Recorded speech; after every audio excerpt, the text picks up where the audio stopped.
Hi எல்லாருக்கும் வணக்கம். இன்றைக்கி நம்ம எங்கே வந்திருக்கோம் அப்படின்னா, காஞ்சிபுரத்தில் ரங்கசாமி குளத்தின் அருகே அமைந்த திவ்ய தேசங்களின் முக்கியமான திருக்கோயிலாக கருதப்படும் அஷ்டபுஜ பெருமாள் திருக்கோயிலுக்கு தான் வந்திருக்கோம். இது ஏன் அஷ்டபுஜ பெருமாள் அப்படின்னு அழைக்கப்பட காரணம் என்னென்னா, சரபாசூரனை அழிப்பதற்காக பெருமாள் 8 கரங்களோடு அவதரித்தார்ன்ற ஒரு வரலாறும் இருக்குது. அது மட்டும் இல்லாமல் இந்த குளக்கரையில் கஜேந்திரன் 1000 தாமரை பூக்களை வந்துட்டு பூஜைக்காக எடுக்கும் பொழுது யானையோட காலை வந்துட்டு முதலை வந்து கடித்ததாகவும், அப்போ வந்து திருமூலர் குரல் கொடுக்கும் பொழுதே வந்துட்டு பெருமாள் வந்து காப்பாற்றியதாகவும் ஒரு வரலாறும் சொல்கிறாங்க.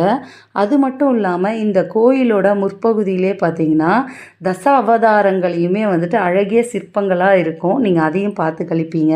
இன்னொன்று, திவ்ய தேசங்கள்லேயே முக்கியமான கோயிலாக கருதப்பட காரணம் என்ன அப்படின்னா, வருடத்திற்கு ஒரு முறை நடக்கும் ஏகாதசி அன்று சொர்க்கவாசல் திறப்பும் இந்த கோபுரத்துடைய வாசலும் வந்துட்டு நேருக்கு நேர் அமையப்பெற்ற ஒரே கோயில் இதுதான்.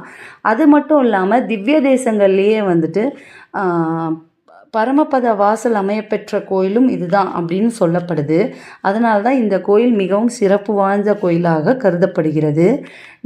அது மட்டும் இல்லாமல் திருப்பதி வெங்கடாச்சலபதி கோயிலோட சிறப்புக்கு இந்த கோயிலும் நிகரானது அப்படின்னு சொல்லப்படுது. நீங்கள் இந்த பக்கம் போகிறீங்கன்னா கண்டிப்பாக இந்த கோயிலை தவறாமல் பாருங்கள்.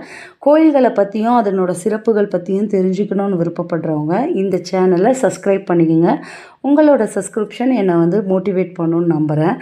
சப்ஸ்கிரைப் பண்ணவங்க இந்த வீடியோஸ்க்கு லைக்ஸ் பண்ணுங்கள். அப்போ தான் வந்துட்டு மற்றவங்களுக்கும் இந்த வீடியோ சஜஷனில் போகும். நன்றி, வணக்கம். ஹாய் எல்லாருக்கும் வணக்கம். இன்றைக்கி நம்ம எங்கே வந்திருக்கோம் அப்படின்னா, காஞ்சிபுரம் மூங்கில் மண்டபம் காந்தி சாலையில் அமையப்பெற்ற அருள்மிகு வழக்கருத்தீஸ்வரர் மற்றும் பரசரேஸ்வரர் திருக்கோயிலுக்கு தான் வந்திருக்கோம். இந்த கோயிலோட மிக சிறந்த சிறப்பாக சொல்லப்படுறது 2 சன்னிதானங்கள் கொண்ட ஸ்தலம் இது. இந்த ஸ்தல வரலாறுன்னு பார்த்தீங்கன்னா, முனிவர்களுக்கும் தேவர்களுக்கும் நடுவில் வந்துட்டு வேதத்தில் சத் அசத்தோட முழுமையான விளக்கத்தில் பிரச்சனை வந்திருக்கு. அப்பொழுது சிவன் நேரடியாக தோன்றி 2 பேரோட பிரச்சனைகளையும் நடுநிலையாய் நின்று கேட்டு பிரச்சனையை தீர்த்து வைத்ததுனால இவரோட பெயர் வழக்கு அருத்தீஸ்வரர் என்ற பெயர் பெற்றார். உங்களுக்கும் இந்த மாதிரி நீண்ட நாட்களாக பிரச்சனைகள் இருக்குது, தீர்வு காண முடியல, கணவன் மனைவிக்குள்ளார ஏற்படுற மனசங்கடங்கள், இது எல்லாமே உங்கள் பக்கம் நியாயம் இருக்குது அப்படின்ற பட்சத்தில், தீர்வே வரலன்ற பட்சத்தில் இந்த கோயிலுக்கு 16 வார நாட்களில் என்னைக்கு திங்கட்கிழமை ஆரம்பிச்சிங்கன்னா 16 திங்கட்கிழமை, இல்லை செவ்வாய்க்கிழமைனா 16 செவ்வாய்க்கிழமைகள், அந்த மாதிரி என்ன கிழமையில் ஆரம்பிக்கிறீங்களோ ஆனால் 16 முறை வந்து 16 விளக்கையும் ஏற்றி 16 முறை இந்த கோயிலை சுற்றி வந்தீங்கன்னா கண்டிப்பாக உங்களுக்கு தீர்வு கிடைக்கும்ன்ற நம்பிக்கையும் இருக்குது, சாட்சிகளும் இருக்காங்க. முக்கிய பிரமுகர்கள், அரசியல் பிரமுகர்கள்லாம் வந்துட்டு இந்த கோயிலுக்கு வந்திருக்காங்க. நீங்கள் இந்த பக்கம் போகிறீங்கன்னா தவறாமல் இந்த கோயிலை பாருங்கள். அருள்மிகு வழக்கருத்தீஸ்வரர் மற்றும் பரசரேஸ்வரர் திருக்கோயிலை உங்களுக்கு காட்சிப்படுத்தினதில் நான் ரொம்ப சந்தோஷப்படுறேன்.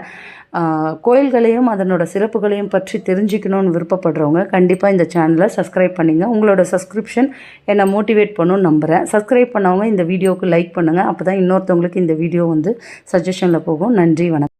ஹாய் எல்லாருக்கும் வணக்கம். இன்றைக்கி நம்ம எங்கே வந்திருக்கோம் அப்படின்னா, காஞ்சிபுரம்லேருந்து அரக்கோணம் போகிற வழியில் பல்லூர் கிராமத்தில் எழுந்தருளி உள்ள வராகி அம்மன் திருக்கோயிலுக்கு தான். இந்த திருக்கோயில் 1600 வருடங்களுக்கும் பழமையான ஒரு கோயில். இந்த கோயிலோட வரலாறுன்னு பார்த்திங்கன்னா, இங்கே முதல்ல மாரியம்மன் இருந்ததாகவும், மாரியம்மன் வந்துட்டு சில மந்திரவாதிகளுக்கு கட்டுப்பட்டு நடந்ததாக சொல்லப்படுது.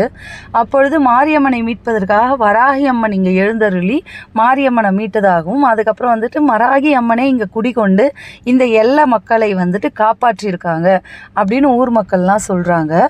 இந்த கோயில் இப்போ சமீப காலத்தில் வந்துட்டு வராகி அம்மனுக்கு நிறைய கோயில்கள் வந்து கட்டப்பட்டிருந்தாலும் இது 1600 வருடங்களுக்கும் பழமையான ஒரு சிறப்பு வாய்ந்த கோயிலாக கருதப்படுது.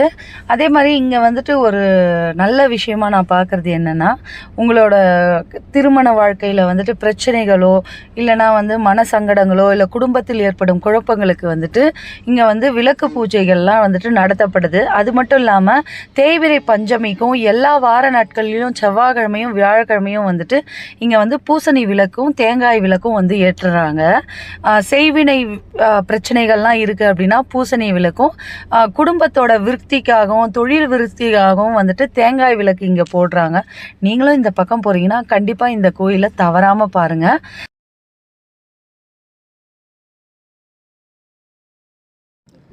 எல்லாருக்கும் வணக்கம்.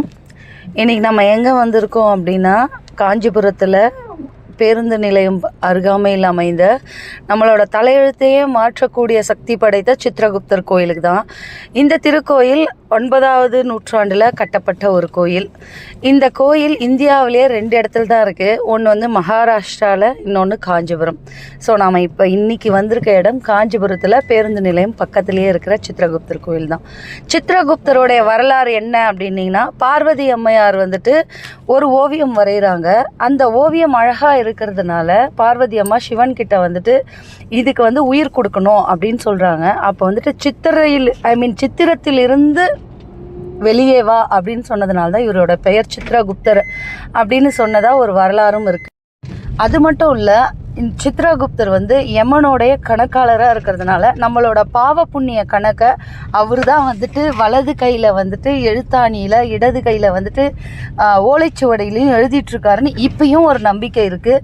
ஸோ நீங்கள் இந்த பக்கம் போகிறீங்க, இல்லை உங்களுக்கு வந்து தீரா பிரச்சனைகள், உடல்நல குறைவுலாம் இருக்குன்னா கண்டிப்பாக இந்த கோயிலுக்கு வந்து ஒரு முறையாவது அர்ச்சனை பண்ணிட்டு போனீங்கன்னா கண்டிப்பாக உங்களுக்கு வந்து தீர்வு கிடைக்கும்ன்ற நம்பிக்கைகள் இருக்குது. அருள்மிகு சித்ரகுப்தர் திருக்கோயிலை உங்களுக்கு காட்சிப்படுத்தினதில் நான் ரொம்ப சந்தோஷப்படுறேன். கோயில்களோட வரலாற்றையும் பெருமையும் பற்றி தெரிஞ்சுக்கணுன்னு விருப்பப்படுறவங்க இந்த சேனலை சப்ஸ்கிரைப் பண்ணவங்க இந்த வீடியோவுக்கு லைக் பண்ணுங்கள். அப்போ தான் மற்றவங்களுக்கு இந்த வீடியோ சஜஷனில் வரும். இன்னொன்று, இந்த கோயில்களை பற்றி தெரிஞ்சுக்கணுன்னு விருப்பப்படுறவங்களுக்கு இந்த வீடியோவை ஷேர் பண்ணுங்கள். நன்றி, வணக்கம். எல்லாருக்கும் வணக்கம். இன்றைக்கி நாம் எங்கே வந்திருக்கோம் அப்படின்னா, பச்சை நிற கல்லில் கட்டப்பட்ட ஒரே கோயிலான கோனார் திருக்கோயிலுக்கு தான். இந்த கோயில் காஞ்சிபுரத்துலேருந்து 25 கிலோமீட்டர் திருமால்பூர் கிராமத்தில் அமைய பெற்றிருக்கு. இந்த கோயில் அகழ்வாராய்ச்சியின் கீழ் இயக்கப்படுற ஒரு கோயில். இப்பயும் ஆராய்ச்சி நடந்துக்கிட்டு தான் இருக்குது. இது 9வது நூற்றாண்டில் வாழ்ந்த மன்னர்களால் கட்டப்பட்ட ஒரு கோயில்னு சொல்லப்படுது. பொதுவாகவே சோழர்களும் பல்லவர்களும் சிவன் கோயிலுக்கு முக்கியம் கொடுத்த அந்த காலத்தில் இந்த கோயில் ராமருக்கும் பெருமாளுக்கும் முக்கியத்துவம் கொடுத்து கட்டப்பட்ட ஒரு கோயிலாக சொல்லப்படுது. இந்த கோயிலில் எல்லா சிலைகளுமே வந்து சிதைவுற்று தான் இருக்குது. நீங்கள் நேரில் போனீங்கன்னா அந்த சிலைகளை பார்ப்பீங்க, சிதைவுற்று இல்லைனா வந்துட்டு உடஞ்சி வடிவம் இல்லாமல் அப்படி தான் இருக்குது. ஸோ இப்பயும் ஆராய்ச்சி பண்ணிட்டு தான் இருக்காங்க. இந்த பச்சை நிற கல் வந்துட்டு இந்த சரௌண்டிங்கில் எங்கேயுமே ஒரு கிடைக்காத ஒரு கல். ஏன்னா அது எரிமலைகளில் தான் கிடைக்கும்னு சொல்கிறாங்க. ஆனால் இங்கே எப்படி கிடச்சி இதை வந்து பயன்பாட்டில் வச்சுருந்தாங்கன்றது தான் ஆராய்ச்சி பண்ணிகிட்ருக்காங்க. இந்த மாதிரி ஆராய்ச்சி மிகுந்த கோயில்களையும் அதனோட சிறப்புகளையும் பற்றி தெரிஞ்சுக்கணுன்னு விருப்பப்படுறவங்க இந்த சேனலை சப்ஸ்கிரைப் பண்ணிக்கோங்க. சப்ஸ்கிரைப் பண்ணவங்க இந்த வீடியோவுக்கு லைக் பண்ணுங்கள். அப்போ தான் இந்த வீடியோ மற்றவங்களுக்கும் சஜஷனில் போகும். நன்றி, வணக்கம். எல்லாருக்கும் வணக்கம். இன்றைக்கி நம்ம எங்கே வந்திருக்கோம் அப்படின்னா, வீரராகவர் பெருமாள் திருக்கோயிலுக்கு தான். இந்த திருக்கோயில் திருவள்ளூரில் அமைய பெற்றிருக்கு. இந்த திருக்கோயிலோட மற்றொரு பெயராக சொல்கிறது வைத்திய வீரராகவர் பெருமாள் அப்படின்னும் அழைக்கப்படுறாங்க. எதற்காக இப்படி அழைக்கப்படுறதுக்கான காரணம் என்ன அப்படின்னா, இங்கே ஒரு நேர்த்திக்கடன் வந்து ரொம்ப சிறப்பாக சொல்லப்படுது. எப்பயுமே கோயிலுக்கு வந்து தான் நேர்த்திக்கடன் வைப்பாங்கன்னு சொல்லுவாங்க. நீங்கள் அப்படி இருக்கவே தேவையில்லை. இந்த பெருமாளை நினச்சிக்கிட்டு வீட்டிலையே 11 ரூபாய் வந்துட்டு காணிக்கையை வந்துட்டு மஞ்சள் துணியில் முடிஞ்சு வச்சுருந்து, உங்களுக்கு தீரா கடன், தீரா வியாதி இருக்குது அப்படின்னா அதை எல்லாத்தையும் செட்டில் பண்ணதுக்கு அப்புறமா இந்த 11 ரூபாயை எடுத்துகிட்டு வந்து காணிக்கை செலுத்திட்டு இந்த புஷ்கரம் குளத்தில் வந்துட்டு நீராடிட்டு பெருமாளை சேவிச்சுட்டு போனீங்க அப்படின்னா கண்டிப்பாக எல்லாமே நல்லபடியாக ஸ்மூத்தாக முடியுன்ற நம்பிக்கையும் இருக்குது. அதுக்கான நிறைய சாட்சிகளும் அங்கே டெய்லி வந்துட்டு தான் இருக்காங்க. அது மட்டும் இல்லாமல் இந்த கோயிலில் இன்னொரு விசேஷமான நிகழ்வை நாங்கள் பார்த்தது என்ன அப்படின்னா, வைகாசி மாதம் வசந்த விழா அப்படின்னு சொல்லிட்டு பெருமாளுக்கு வந்துட்டு 4 நாளைக்கு இந்த இளநீர், ஏன்னா இப்போ வெயில் காலங்கிறதுனால இளநீர், நுங்கு இது எல்லாத்தையுமே வந்துட்டு பிரசாதமாக வந்துட்டு படைப்பாங்க அப்படின்னும் கேள்விப்படுறோம். அதே மாதிரி அந்த டைமிங் அந்த 4 நாளுமே வந்து பெருமாள் அங்கே பக்கத்துலேயே ஒரு பங்களா வீடு மாதிரி ஒன்று வச்சுருக்காங்களாம். அங்கே போயிட்டு தான் அந்த 4 நாள் வந்துட்டு குளிர்ச்சியாக இருந்துட்டு வருவாருன்ற ஒரு ஐதீகமும் ஃபாலோ பண்ணுறாங்க. அது மட்டும் இல்லாமல் குழந்தை இல்லாதவங்க அந்த தொட்டில் கட்டுற இடத்துல தொட்டில் கட்டினாங்கன்னா கண்டிப்பாக குழந்தையும் பிறக்குன்ற நம்பிக்கையும் இருக்குது. ஸோ நீங்கள் வந்துட்டு திருவள்ளூர் போகிறீங்க இல்லை அந்த பக்கமாக போகிறீங்க அப்படின்னா கண்டிப்பாக வீரராகவர் பெருமாள் திருக்கோயிலை கண்டிப்பாக பாருங்கள். கோயில்களையும் கோயில்களை பற்றிய சிறப்புகளையும் தெரிஞ்சுக்கணுன்னு விருப்பப்படுறவங்க இந்த சேனலை சப்ஸ்கிரைப் பண்ணிக்கோங்க. உங்களோட சப்ஸ்கிரிப்ஷன் என்னை மோட்டிவேட் பண்ணணுன்னு நம்புகிறேன். சப்ஸ்கிரைப் பண்ணவங்க இந்த வீடியோவுக்கு லைக்ஸ் பண்ணுங்கள். அப்போ தான் மற்றவங்களுக்கும் இந்த வீடியோ சஜஷனில் போகும். நன்றி, வணக்கம்.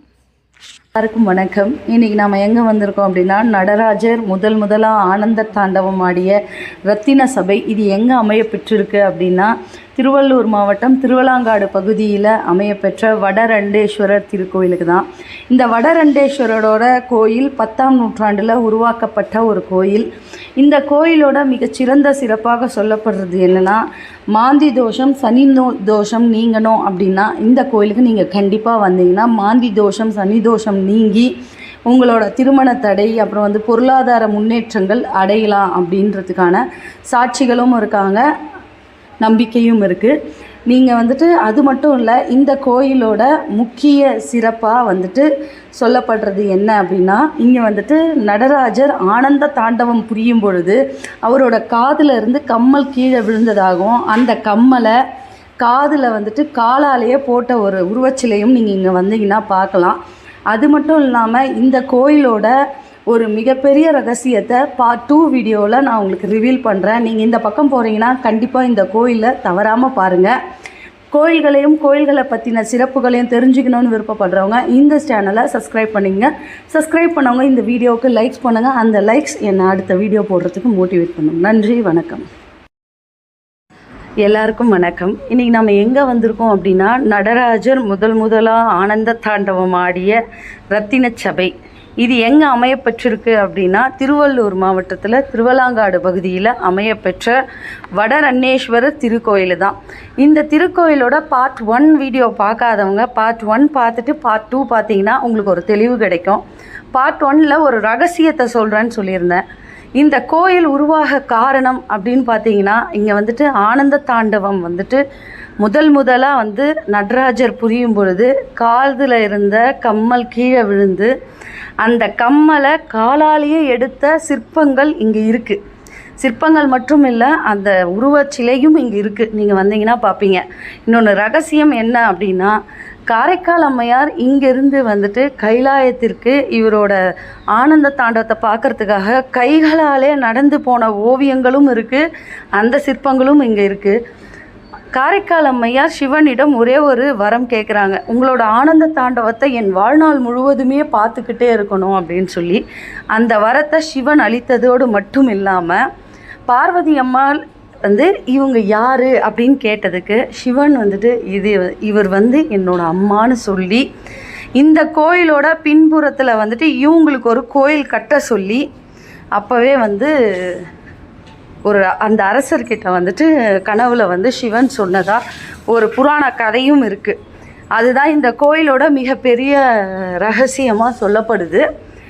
அது மட்டும் இல்லாமல் இங்கே இருக்கிற விமானம் பார்த்திங்கன்னா, ரத்தின சபை இந்த 5 சபைகளிலுமே இருக்கிற விமானம் நடராஜர் கோயிலையும் நீங்கள் பார்க்கலாம்.